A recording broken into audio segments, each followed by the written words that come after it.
सोच के देखिए कि मई में आप उस लेवल पहुंचोगे जहां पे आपको पूरी पॉलिटी 3 दिन में रिवाइज करनी है, पूरी ज्योग्राफी 3 दिन में रिवाइज करनी है, पूरी हिस्ट्री आपको 3 से 4 दिन में कंप्लीट रिवाइज कर लेनी है। अगर ये लेवल चाहते हो तो फिर तुम्हें सीरियसली जो जो हमने फेजेस बताए थे उसको करना पड़ेगा। ये जो मैंने टाइम टेबल यहां दिखाया है ये कंप्लीटली 15 मंथ का डिटेल टाइम टेबल है, फेज वाइज, जिसको अभी हम डिस्कस करने जा रहे हैं।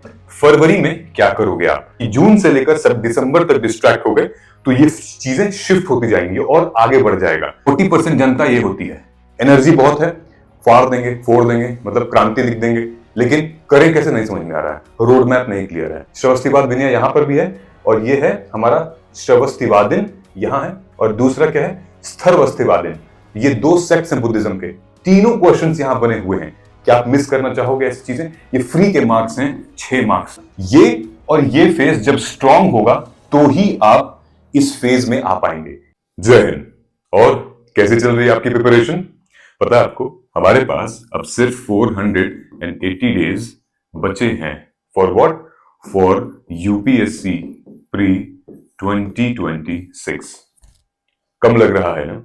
ऐसा लग रहा है ना कि वक्त कितनी तेजी से गुजर रहा है। अभी नया साल हम लोग सेलिब्रेट कर रहे थे और अब जो है जनवरी खत्म, फरवरी आ चुकी है। But you don't worry, if you will follow this complete detailed road map then I am sure you will be able to clear prelims. तुम्हें पता है क्यों? क्योंकि ये जो स्ट्रैटेजी हमने बनाई है ये एक एविडेंस बेस्ड स्ट्रैटेजी है। So I am going to share you like 15-60 month की detailed complete weekly and monthly road map कि किस वीक में किस मंथ में क्या क्या करना है, और ये एक रिसर्च बेस्ड होगा, एविडेंस बेस्ड होगा। अगर आप मुझे फॉलो करते हुए आ रहे हैं पिछले काफी टाइम से तो आपको पता ही होगा, लाखों एस्पिरेंट्स जो है वो हमारे इस स्ट्रैटेजी को यूज करते हैं अपने टाइम टेबल पे वापस फिर से आने के लिए, अपना कॉन्फिडेंस बूस्ट करने के लिए। आपका भी कॉन्फिडेंस बूस्ट होगा और वीडियो को आप अगर एंड तक देखेंगे तो आपको आपके प्रॉब्लम का सोल्यूशन जरूर मिलेगा। इसीलिए हम लोगों ने 2026 का बैच लॉन्च किया है फरवरी मंथ में, और ये वीडियो एक ओरिएंटेशन वीडियो है। इस वीडियो को हमने मतलब YouTube पे इसलिए डाला है ताकि आप देख लेंगे कि किस तरीके से गाइडेंस की जाती है, कैसे हर एक महीने की स्ट्रैटेजी बनाई जाती है। आई नो कि आपने अभी एनरोल नहीं किया है, आई नो कि आप अभी ऑप्शंस देख रहे हैं, आई नो कि आप एक अच्छा मेंटोर ढूंढ रहे हैं अपने लिए, लेकिन आप इस वीडियो को एंड तक देखेंगे, आई एम श्योर आप अपना डिसीजन बना लेंगे। तो ये एडमिशन ऑलरेडी ओपन है फॉर 2026 बैच, और ये यूपीएससी सीएससी स्ट्रैटेजी और अप्रोच का सेशन है जहां पे हम बात करेंगे 2026 के बारे में। वीडियो के एंड होते होते आप अपना डिसीजन जरूर बना लीजिएगा। फेज 1 से स्टार्ट करते हैं, जो कि building your base, building your foundation. तो हमारा फेब टू मई 2025 ये हमारा पूरा जाएगा प्रायोरिटाइजिंग द कोर सब्जेक्ट, फिर पीवाईक्यू की एनालिसिस और उसके ट्रेंड समझेंगे, फिर हम ऑप्शनल के बारे में पढ़ेंगे और नोट मेकिंग करेंगे। अगर आप इतना करते हो तो लगभग 50% आपका सिलेबस मई तक खत्म हो जाएगा। ठीक है, 50% का मतलब ये है कि लगभग फेब से मई हमारे पास 120 दिन बचे हैं। अगर हम अमूमन लगाएं कि आप 8 घंटे पढ़ाई कर रहे हैं तो लगभग 960 घंटे हैं। कोर सब्जेक्ट का मतलब क्या है मैं आपको बता देता हूं। पॉलिटी, इकोनॉमी, ज्योग्राफी, हिस्ट्री, जो कि कोर सब्जेक्ट हैं। इन सब्जेक्ट से निकलकर और 8 सब्जेक्ट आते हैं जिनके बारे में हम बात करेंगे। फेज 2 है पुश बियॉन्ड बेसिक्स, मतलब जैसे कोर हो गया उसके बाद हम मेंस के माइनर सब्जेक्ट पर आएंगे, तब हम मेंस के पूरे मोड में आ जाएंगे, जहां पर हम अपने जून से सितंबर तक मेंस के माइनर सब्जेक्ट पीवाईक्यूज को समझेंगे और वहां से सीख कर अपने नोट्स को एनहांस करेंगे, आंसर राइटिंग करेंगे और ऑप्शनल को फॉलो करते रहेंगे। ये लगभग 70% तक आपका सिलेबस सितंबर तक खत्म हो सकता है और 122 दिन के अंदर आप बहुत अच्छा अचीव कर सकते हैं। ठीक है, 976 आवर्स यहां टोटली आपको मिलेंगे। फेज 3 हमारी पीक परफॉर्मेंस है, एकदम पीक परफॉर्मेंस, क्योंकि यहां पर और टाइम हमारे पास कम है, जबकि 92 डेज है। कम टाइम में हमें बहुत बेहतर परफॉर्म करना है, क्योंकि हमें दिसंबर तक मेंस रेडी होना है। दिसंबर तक अगर मेंस रेडी हो गए तो ही जैन और मई में तुम बहुत अच्छा प्रिपरेशन कर पाओगे, आई एम टेलिंग यू। ठीक है, तो 736 आवर, और अगर आप चाहते हो कि जैन से आप प्रीलिम्स मोड में आ जाएं, 100% ट्रांजिशन टू प्रीलिम्स, तो आपको ये 3 फेज बहुत अच्छे तरीके से कंसिस्टेंसी के साथ निकालने पड़ेंगे। ठीक है। मैं आपको एक सूत्र बताता हूं। देखो, हम लोग जो स्ट्रैटेजी बनाते हैं वो लाइक फॉरवर्ड थिंकिंग में बनाते हैं। जैसे कि नेक्स्ट 2 मंथ में मैं क्या पढ़ूंगा, कैसे कवर होगा, क्या क्या टॉपिक होगा, है ना। जैसे इन भाई साहब ने बनाया था कि फॉरवर्ड थिंकिंग हम लोग करते हैं, प्रोस्पेक्टिव प्लानिंग करते हैं। Like I will study subject x polity for 1 month and complete 20 topics, ठीक है। लेकिन हमें क्या करना है, हमें स्मार्ट स्टडी करनी है, हमें रेट्रोस्पेक्टिव प्लानिंग करनी है, मतलब पीछे से प्लानिंग करनी है। पीछे से का मतलब यह है कि बैकवर्ड थिंकिंग, मतलब by the time I will reach Y month, मतलब कि अगर मुझे मई 2025 में पहुंचना है तो मेरा कौन कौन सा टॉपिक कंप्लीट हो जाना चाहिए, और ये कंप्लीट होगा उसके लिए मुझे क्या करना पड़ेगा। ये फॉरवर्ड थिंकिंग, ये बैकवर्ड थिंकिंग है।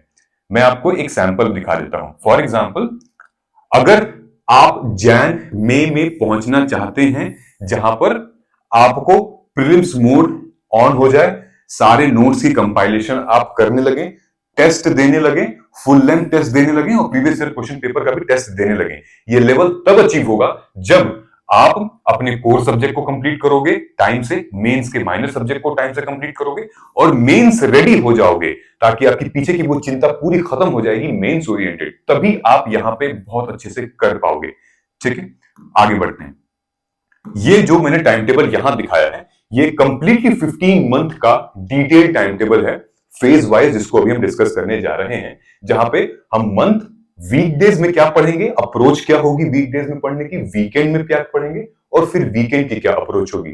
हर एक महीने में, हर एक वीक में हम लोग क्या करने वाले हैं। तो कुर्सी की पेटी बांध लीजिए और अपने कान में हेडफोन लगा लीजिए, फोन को लैंडस्केप में कर लीजिए, क्योंकि अब इंपॉर्टेंट होने वाला है ये चीजें, ठीक है। नाउ ये करने के बाद, ये पूरा अगर आप कर लेते हो तो क्या फायदा मिलेगा आपको। आपको ये फायदा मिलेगा कि आपका सिलेबस जो है 99% कवर हो जाएगा, ऑप्शनल 80 to 90% एटलीस्ट कवर हो जाएगा on time, current affair cover हो सकता है, और इन डेप्थ एनालिसिस आप करोगे प्री की और मेंस की। आप रिवीजन, पता चल जाएगा कि रिवीजन करना कैसे है, और सेल्फ नोट्स आपके रेडी हो जाएंगे, कोचिंग वाले नहीं, टॉपर वाले नहीं, खुद के सेल्फ नोट्स, ठीक है। और सब्जेक्ट वाइज आपके मॉक और आंसर राइटिंग। आ रही है बात समझ में। और इंपॉर्टेंट यहां पर क्या है, इंपॉर्टेंट ये है कि आखिर ये करेंगे कैसे, मेंस के एनालिसिस हम करेंगे कैसे, हम आंसर राइटिंग कौन सिखाएगा हमें, है ना, सब्जेक्ट वाइज मॉक्स कौन देगा हमें, सेल्फ नोट कैसे बनाएंगे, पीवाईक्यू की इन डेप्थ एनालिसिस कैसे होगी। इसीलिए दोस्तों हमने इस बैच को इंट्रोड्यूस किया था, ताकि आप अपने पढ़ाई में फोकस रहें और आपके पीछे से एक पुश, एक फोर्स लगे, जो कि एक मेंटोर का काम होता है, जो कि एक मार्गदर्शक का काम होता है करने के लिए। तो इस ओरिएंटेशन क्लास में, इस ओरिएंटेशन बैच में 2026 के जिसके एडमिशंस ओपन हैं, हमारा पर्सनल गाइडेंस प्रोग्राम, अगर आप किसी कोचिंग इंस्टीट्यूट में भी हैं तो भी आप इस प्रोग्राम को ले सकते हैं। अगर आप घर बैठे तैयारी कर रहे हैं तो फिर जरूर लेना ही लेना है, क्योंकि इसमें आप घर बैठे इजी तैयारी कर सकते हैं। मैं अकाउंटेबिलिटी रखवाऊंगा आपकी mains answer writing. I will teach you how to write mains answer. I will teach you how to do the PYQ analysis for pre, and I will also teach you how to become prelims oriented. What is evidence based approach? How will you follow the micro themes? How will you write one page note? How can you write answer like topper? Personality development. Confidence नहीं आ रहा है, शर्म लग रही है, English नहीं बोल पा रही हूँ, हिंदी नहीं बोल पा रही हूँ, कंसेप्ट क्लियर नहीं हो पा रहा है, ये सारी चीजें। Group debate session, I will give you 200+ aspirant का ग्रुप, सीरियस एस्पिरेंट, जहां पर पीयर लर्निंग कर सकते हो। टेस्ट सीरीज में दूंगा, इसमें पर्सनल मेंटरशिप मेरी रहेगी, नोट्स कैसे बनाते हैं, इस सबको एक्सेस करने के लिए आपको जाना पड़ेगा हमारे वेबसाइट पे। ये सारी चीजें आपको मिलेंगी हमारे पर्सनल गाइडेंस प्रोग्राम में, जो यहाँ पे टिक की हुई हैं। आप वीडियो को पॉज करके डिटेल में देख सकते हैं, क्योंकि we don't teach guys, we guide. ये हमारा रोड मैप है, मतलब आप इसको भी स्क्रीनशॉट लेके देख सकते हैं। जब आप हमारे पास आएंगे तो आपका बैकग्राउंड चेक होगा, आपका लेवल चेक होगा, कहां तक आप पढ़े हैं, कहां तक आप नहीं पढ़े हैं, असाइनमेंट आपको दिया जाएगा, फिर आपकी टेस्ट होगी, फिर एनसीईआरटी कैसे पढ़ोगे, एनालिसिस कैसे करोगे पीवाईक्यू की, फिर आगे कैसे बढ़ोगे, ठीक। ये सारी चीजें हम लोग करते हैं। आपको इसके लिए कहां जाना पड़ेगा, मार्गदर्शन आईएएस के वेबसाइट पर जाना पड़ेगा। गूगल पे लिखिएगा मार्गदर्शन आईएएस, इस पे क्लिक करिएगा, आप डायरेक्टली रिडायरेक्ट हो सकते हैं। कोर्सेज पे जाइएगा, ये देखिए ये हमारा प्रोग्राम है, इस पे क्लिक करिए and then you can finally enrol. पढ़ लेना इसको अच्छे से, ठीक है, and then you can enrol. नीचे कमेंट सेक्शन में, कमेंट में जाओगे नीचे तो पिन दिया हुआ है, यानी कि गूगल फॉर्म का, you can fill the Google form and we will contact you, don't worry about it, okay, you can make the direct payment here as well, no problem, ठीक है। अब देखो हमारी फेज वाइज स्ट्रैटेजी होगी कैसे। Number 1 यहां देख लिया, अब शुरू करते हैं हम लोग मंथली। मंथली मतलब कि अब हम लोग आते हैं मंथ, फरवरी में क्या करोगे आप, ठीक है। मैंने एक आमूमन ले लिया है कि 8 घंटे की आप पढ़ाई कर रहे हो डेली और लगभग 2 फेज में आप पढ़ाई कर रहे हो, सब्जेक्ट 1 और सब्जेक्ट 2, ठीक है। मैंने क्या किया है कि सबसे पहले अकॉर्डिंग टू द फेज, ये पहला फेज है जहां पे हमने मई तक पॉलिटी, इकोनॉमी, ज्योग्राफी, हिस्ट्री, ये 4 सब्जेक्ट, कोर सब्जेक्ट को खत्म करने की कोशिश की है। देखो 120 दिन मैंने बोला था फेज 1 में, यानी कि हर सब्जेक्ट को तुम लगाओगे तो लगभग 30 दिन बैठ रहा है। लेकिन क्या ये हर सब्जेक्ट एक ही 30 दिन में हो जाएंगे? नहीं, कुछ ज्यादा कुछ कम लगेंगे, ठीक है। फॉर एग्जाम्पल ज्योग्राफी तुम्हें, हिस्ट्री तुम्हें 30 दिन से ज्यादा ले सकता है, पॉलिटी 30 दिन से ज्यादा ले सकता है, इकोनॉमी 30 दिन या उससे कम भी हो जाएगा, ज्योग्राफी जो है 30 दिन या उससे कम भी हो सकता है, ठीक है। तो कहने का मतलब ये है हम लोग 2 फेज में डिवाइड करेंगे, ऐसे और ऐसे, मतलब कि 60 और 60, मतलब कि आपको क्या करना है, 4 घंटे सब्जेक्ट स्लॉट 1 में पॉलिटी उठाना है, स्लॉट 2 में इकोनॉमी उठाना है, ठीक है। उसको डे 1 में अगर आप 4 घंटे इसको दे रहे हो, शाम को आप 4 घंटे इसको दीजिए। इस तरीके से हमने स्ट्रैटेजी बनाई हुई है, ओके। अप्रोच क्या होगी, सबसे पहले हम, अगर आपने एनसीईआरटी नहीं पढ़ी है, ऑनेस्टली खुद से नहीं पढ़ी है, एक बार खुद से पढ़ना, ठीक है। एनसीईआरटी को फर्स्ट रीडिंग लेनी है, ऑलराइट। उसके बाद हमें थोड़े से नोट्स बनाने हैं एनसीईआरटी के हर चैप्टर से, माइंड मैप के हिसाब से, वो भी मैं आपको बताऊंगा कि माइंड मैप कैसे होता है, ठीक है। उसके बाद फिर आप पीवाईक्यू को एनालाइज करेंगे, ठीक, आपको पैटर्न, ट्रेंड, लैंग्वेज बहुत कुछ समझ में आएगा, और फिर आप फुल फ्लेज्ड अपने स्टैंडर्ड बुक से पढ़ेंगे। और आपको पता ही है कि पॉलिटी, एनसीईआरटी तो बेसिक है, बाकी लक्ष्मीकांत इसके लिए हो जाएगी। इकोनॉमी के लिए फिलहाल हम ये एनसीईआरटी पढ़ेंगे, ठीक है। उसके बाद कोई एक सोर्स हम फॉलो कर लेंगे, चाहे मृणाल पटेल सर की आपको लगे अच्छी, आप वहां पढ़ लीजिए, या फिर अगर आपको लगे कि विवेक सिंह की अच्छी है, नितिन सिंघानिया की अच्छी है, संजीव वर्मा की अच्छी है, रमेश सिंह की अच्छी है, जो भी आपको, एक किताब उठाइए, पढ़ना शुरू करिए, ठीक है। और इस फेज में हम लोग हर सब्जेक्ट के नोट्स बनाएंगे। तो पहले एनसीईआरटी नोट मेकिंग, उसके बाद स्टैंडर्ड बुक और पढ़ना शुरू कर देंगे, ठीक है। जैसे एनसीईआरटी की नोट मेकिंग खत्म होगी आपकी, पीवाईक्यू एनालिसिस हम लोग कर लेंगे, ठीक है। जैसे ये खत्म होगा आपका, हम रिवाइज करना शुरू कर देंगे, ओके। इस बीच में आपको ऑप्शनल, अगर आपने उठा लिया है तो वीकेंड पे आपको ऑप्शनल करना है, यानी कि सैटरडे संडे, लगभग 4 घंटे मॉर्निंग, 4 घंटे संडे को ऑप्शनल करना है। करंट अफेयर भी आपको नहीं पढ़ना है, ना ही आपको आंसर राइटिंग करनी है, ना ही टेस्ट देना है। आपको न्यूज़पेपर पढ़ने की हैबिट डालनी है, चाहे वो इंग्लिश हो गया, चाहे हिंदी हो गया। कैसे पढ़ना है, ध्यान से सुनना। नंबर 1, अगर आप किसी भी यूट्यूब पे किसी भी फैकल्टी को फॉलो कर रहे हैं, सबसे पहले आप जाइएगा, वहां देखिएगा वो कौन सी एडिटोरियल ओपिनियन उठा रहे हैं, ठीक है। वो देखना और वीडियो को पॉज करना, खुद से पढ़ना, पहले वो खुद से पढ़ोगे, उसके बाद फिर वीडियो को प्ले करो, देखो कि वो कैसे डिकोड कर रहे हैं। Learn the art of decoding newspaper, don't get someone like spoon feeding you, ठीक है। देख लो कैसे डिकोड कर रहे हैं, उसके बाद 1 महीने तक कैसे करो, then you will be able to do it, ठीक। मार्च में हम लोग इनमें से कोई एक सब्जेक्ट कंटिन्यू होगा, ऑब्वियसली जो भी जिस पहले खत्म होगा, ज्योग्राफी को हम लोग स्वैप कर लेंगे, उससे ज्योग्राफी चलेगी। सेम अप्रोच ज्योग्राफी की भी, ज्योग्राफी के लिए 6 to 12 की एनसीईआरटी प्लस जीसी लियोंग, या फिर अगर आपको 6 to 12 के बाद अगर आपको पीएमएफआईएस या शंकर लेनी है, आप ले सकते हैं। आई वुड प्रेफर कि 6 to 12 and GC Leong is enough, और आप पीएमएफआईएस भी ले सकते हैं, ठीक है। And then mapping and all, same phase हमें यहां पर भी करना है। अप्रैल में फिर हमारा जो भी इनमें से खत्म होगा, हिस्ट्री हम उठा लेंगे, हिस्ट्री को भी हम ऐसे करेंगे, यानी कि एंशियंट, मेडिवल, मॉडर्न। सबसे पहले हम लोग एंशियंट पढ़ेंगे, ठीक है। किससे पढ़ेंगे, एंशियंट एंड मेडिवल, तमिलनाडु से पढ़ लीजिएगा, एनसीआर तमिलनाडु बोर्ड की है, क्लास 11 12 एंड आर.एस. शर्मा। ठीक है, इनिशियली थोड़ा सा हैवी पड़ेगा क्योंकि आपके पास टाइम है, लेकिन तमिलनाडु में साउथ का बड़ा अच्छा डिस्क्रिप्शन है, आर.एस. शर्मा में नॉर्थ का अच्छा डिस्क्रिप्शन है, तो क्विकली हमें उसको पढ़ना है। उसके बाद हम आ जाएंगे, अगर आपको मॉडर्न हिस्ट्री के लिए बिपिन चंद्रा सही लगती है वो कर लीजिए, नहीं तो फिर हम लोग स्पेक्ट्रम पे आ जाएंगे। ठीक है, ये हो गया।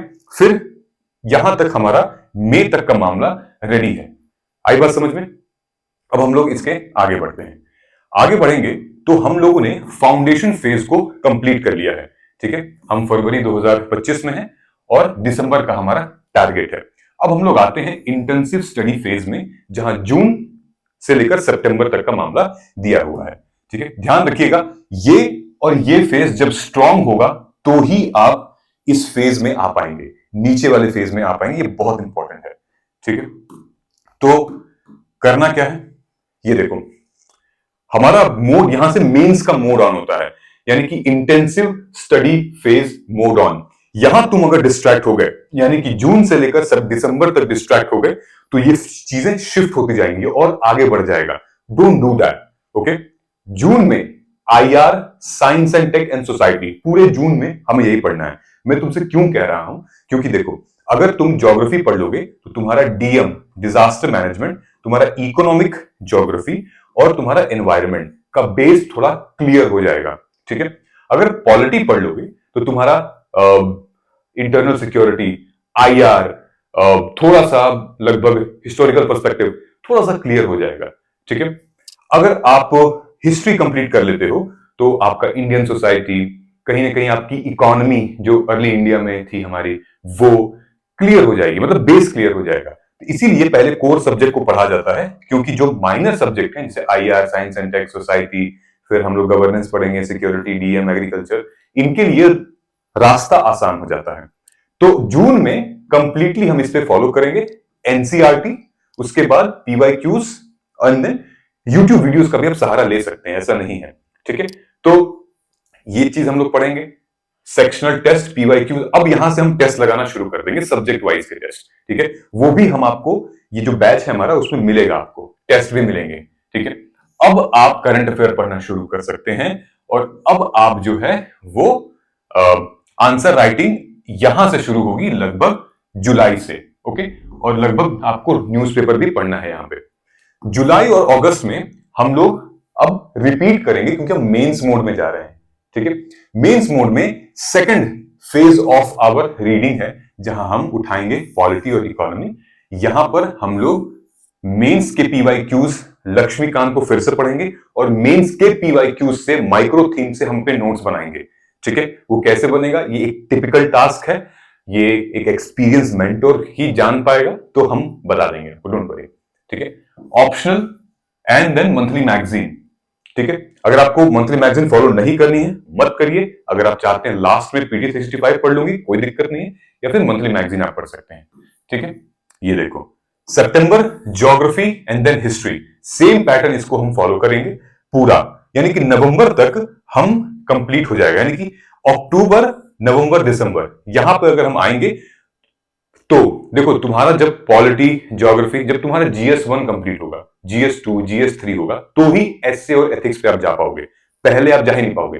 ठीक है, तो एसए और एथिक्स पे, इसीलिए मैं कह रहा था, अगर आपने सितंबर तक पूरा मेंस का कोर और माइनर पढ़ लिया है, तो फिर आप अक्टूबर, नवंबर, दिसंबर में एथिक्स और एसए पे फोकस कर पाओगे। तो इसीलिए अक्टूबर, नवंबर और दिसंबर, अगर यहां आप देखोगे तो मैंने लिखा हुआ है एथिक्स एंड एसए से रिलेटेड। ठीक है, तो आपको ये वाला मोड इसमें क्लियर करना है।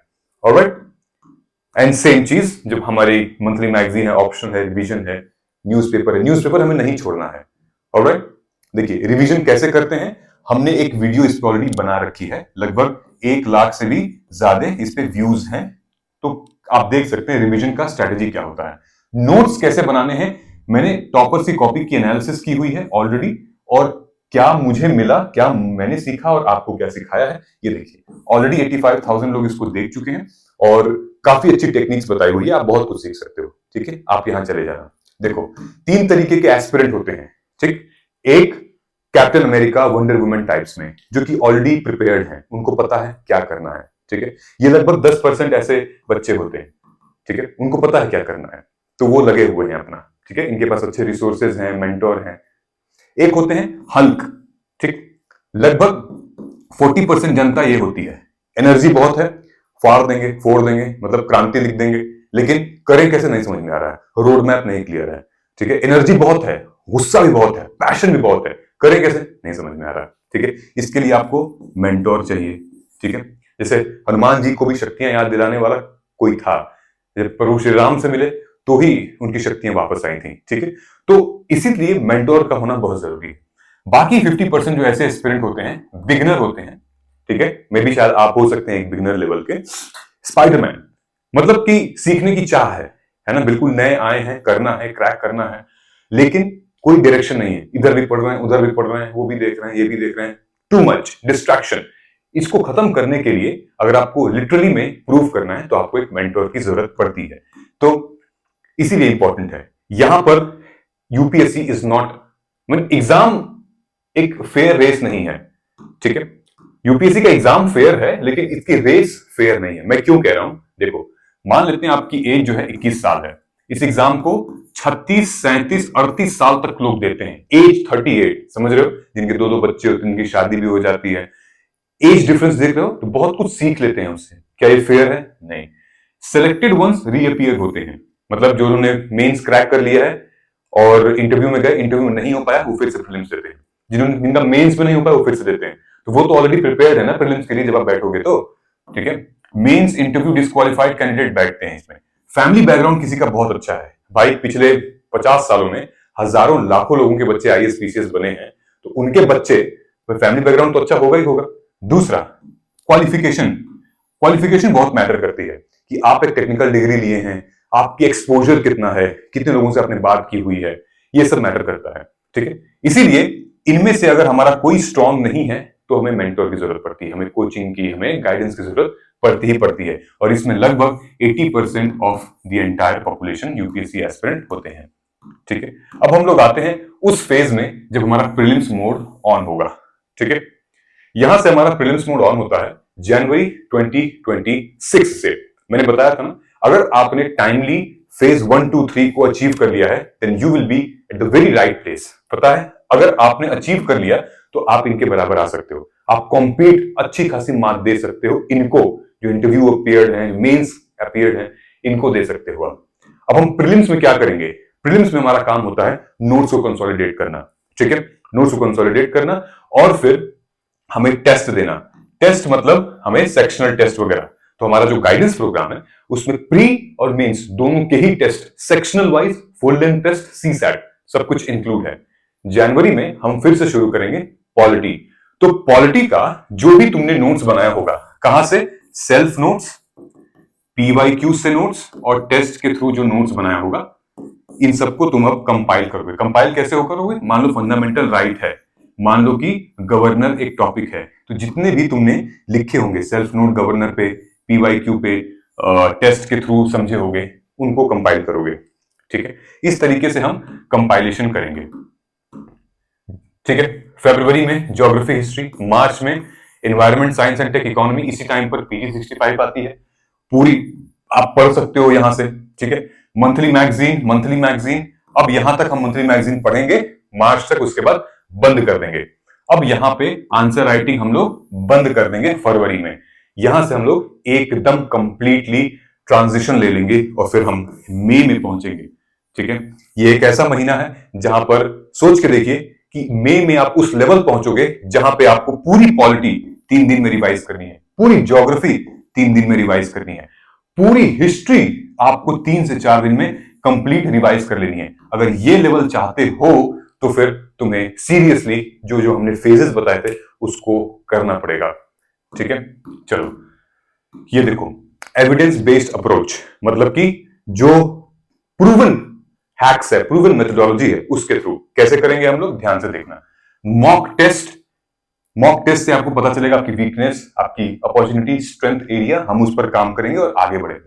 पीवाईक्यू से तुम्हें पता चलेगा इंपॉर्टेंट क्या है, हॉट टॉपिक्स क्या है, रिपीटेड थीम्स क्या है, ट्रेंड क्या है, हम उस पर काम करेंगे। सिलेबस को हम इग्नोर नहीं कर सकते क्योंकि सिलेबस के थीम से, माइक्रो टॉपिक से सवाल पूछे जाते हैं, तो ये हमारा बाइबल है, हमारा गीता है, इसको हम हमेशा दिल के पास रखेंगे। व्हाट वर्क्स फॉर देम, आपके लिए क्या काम कर रहा है और दूसरे के लिए क्या नहीं कर रहा है, वो इंपॉर्टेंट है। जरूरी नहीं कि तुम दूसरे की टाइम टेबल देख के फॉलो करो, नहीं, what is working for you, what suits your pattern, what is your technique, तुम्हारा अपना क्या है, ठीक है। दूसरा, स्टडी मटेरियल इवोल्यूशन।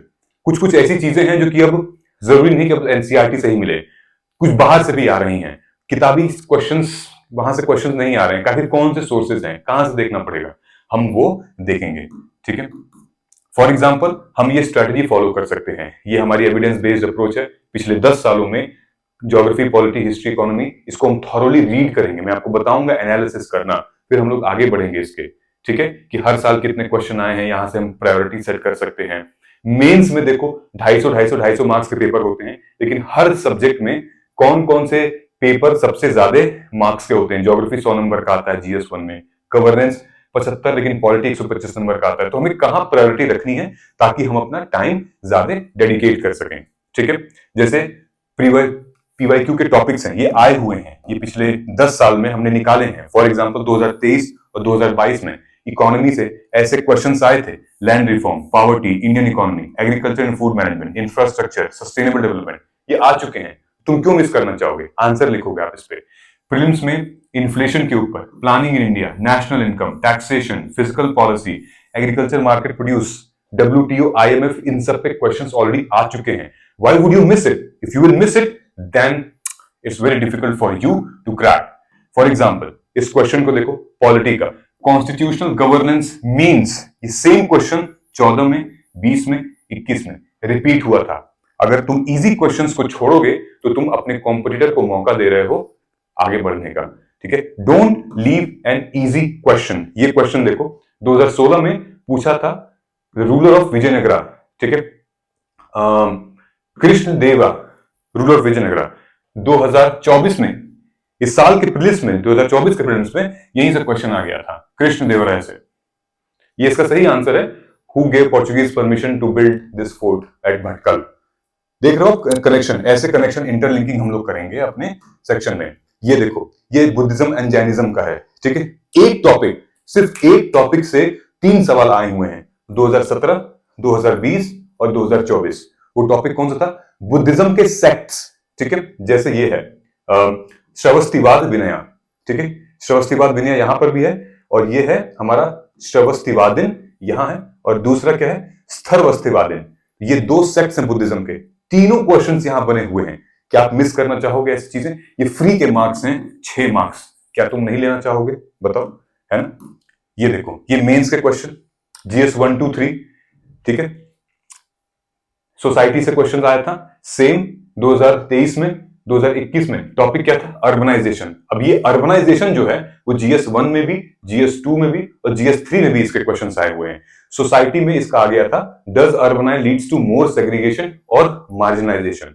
2021 में फिर से सोसाइटी में क्वेश्चन आया था इंफ्रास्ट्रक्चर से, reclamation of water bodies into urban and explain करिए। 2023 में पॉलिटी में आया था कि states in India seem related to empower urban local bodies, ठीक। अच्छा, 2016 में इकोनॉमिक स्कीम के अंदर क्वेश्चन आया था, what are the smart cities and their relevance, and क्या होता है पूरा और रूरबन मिशन। ऑलराइट, इंटरलिंकिंग है, सिर्फ एक ही टॉपिक है, अर्बनाइजेशन, तो हम लोग इसको इंटरलिंक करेंगे। हमने अपने स्टूडेंट्स को ऐसे सिखाया है, ये ऐसे माइंड मैप बना रहे हैं। आप देखोगे, demand for new state, why, procedure क्या होती है किसी भी नए स्टेट को फॉर्म करने की, क्या क्या फैक्टर्स होते हैं, ठीक है, और कौन फेवर में और अगेंस्ट में, ठीक है। इस तरीके से अगर आप बनाओगे तो आप जूम आउट कर लोगे पूरा कंटेंट को, और आपकी रिटेंशन पावर पहले से बहुत ज्यादा हो जाएगी, ठीक है। ये देखो, ये बच्चे ने हमें भेजा था, और यहाँ पे इस तरीके से इन्होंने रेतवारी सिस्टम, जमींदारी सिस्टम और मलहलवारी सिस्टम को डिकोड कर दिया है, मतलब 3-4 लाइन में बस। This is how you can make it. आपको ऐसे करना होगा कि पॉलिटी, ज्योग्राफी, इकोनॉमी, ऐसे क्लासेस के कितने पेजेस हैं एनसीईआरटी के, कितने टाइम में मैं पढ़ सकता हूं, स्ट्रक्चर्ड, टेक्निकल, ऑर्गेनाइज्ड, बूम। अगर आप यहां तक पहुंच गए हो तो एक बार लिख दो, जय हिंद, आई एम अनस्टॉपेबल। क्योंकि मुझे पता है अगर आप यहां तक पहुंच चुके हो तो आप सीरियस हो अपनी प्रिपरेशन को लेके, एंड आई एम श्योर कि अभी तक आपको बहुत कुछ सीखने को मिला होगा। इसीलिए नीचे आइए और गूगल फॉर्म फिल करिए, डायरेक्टली हमारे वेबसाइट पे जाइए और कोर्स में एनरोल करिए। If you are serious today, then let us crack it. Thank you so much. जय